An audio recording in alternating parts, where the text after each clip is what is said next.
नमस्कार. उत्तम मराठी दिनविशेषमध्ये आपल्या सर्वांचं स्वागत.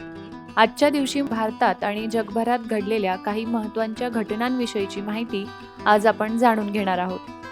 भोपाळ वायू दुर्घटना 2 डिसेंबर 1984 रोजी घडली, जी भारताच्या इतिहासातील सर्वात वाईट औद्योगिक आपत्तींपैकी एक मानली जाते, ज्यामध्ये मिथाइल आयोसोसायनेट गॅसची गळती झाली. या दुर्घटनेमुळे हजारो लोकांना आपले प्राण गमवावे लागले, तर लाखो लोकांना या विषारी वायूचा फटका बसला.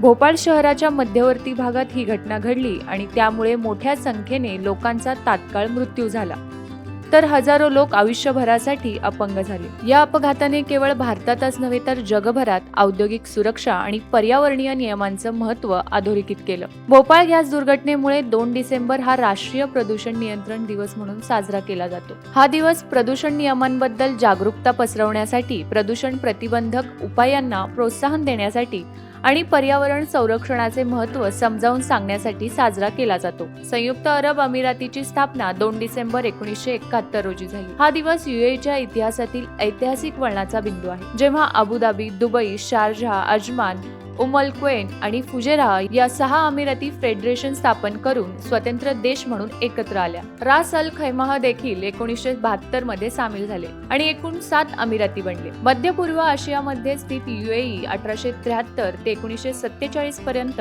ब्रिटिश भारताच्या अंतर्गत होता. त्यानंतर याचं प्रशासन लंडनच्या परराष्ट्र विभागातून सुरू झालं. यूएईने ग्रेट ब्रिटन सोबतचे करार पूर्ण झाल्यानंतर 2 डिसेंबर 1971 रोजी स्वातंत्र्य घोषित केलं.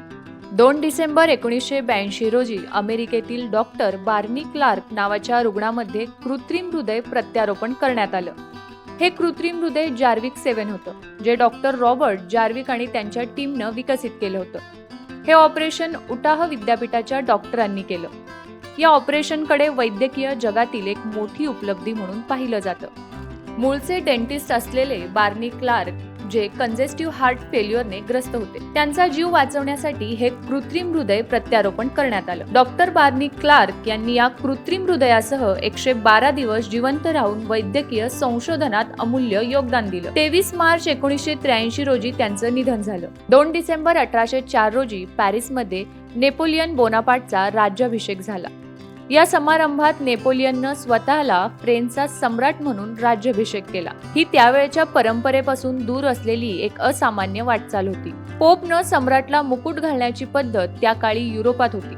मात्र नेपोलियननं स्वतःच हा मुकुट स्वतःच्या हाताने घालून संदेश दिला की त्याची शक्ती आणि राज्य कोणत्याही धार्मिक किंवा इतर अधिकारांवर अवलंबून नाही, तर ते राज्य हा त्याच्या स्वतःच्या कर्तृत्वाचा आणि क्षमतेचा परिणाम आहे. नेपोलियन बोनापार्टचा जन्म 15 ऑगस्ट 1769 रोजी झाला. फ्रेंच राज्य क्रांतीच्या वेळी नेपोलियनची ख्याती वाढली. त्याने 1804 ते 1814 आणि पुन्हा 20 मार्च ते 22 जून 1815 पर्यंत फ्रान्सवर राज्य केलं. नेपोलियन बोनापार्टचा मृत्यू 5 मे 1821 रोजी अटलांटिक महासागरातील सेंट हेलेना बेटावर झाला. गुलामगिरी निर्मूलनासाठी आंतरराष्ट्रीय दिवस दरवर्षी 2 डिसेंबर रोजी साजरा केला जातो. हा दिवस मानवी तस्करी, बालमजुरी, बालविवाह आणि सक्तीने मजुरी यासह सर्व प्रकारच्या आधुनिक गुलामगिरीच्या प्रथांचा अंत करण्यासाठी आणि जागरूकता निर्माण करण्यासाठी समर्पित आहे. संयुक्त राष्ट्रांच्या आमसभेनं 2 डिसेंबर 1949 रोजी ठराव 370 संमत केला,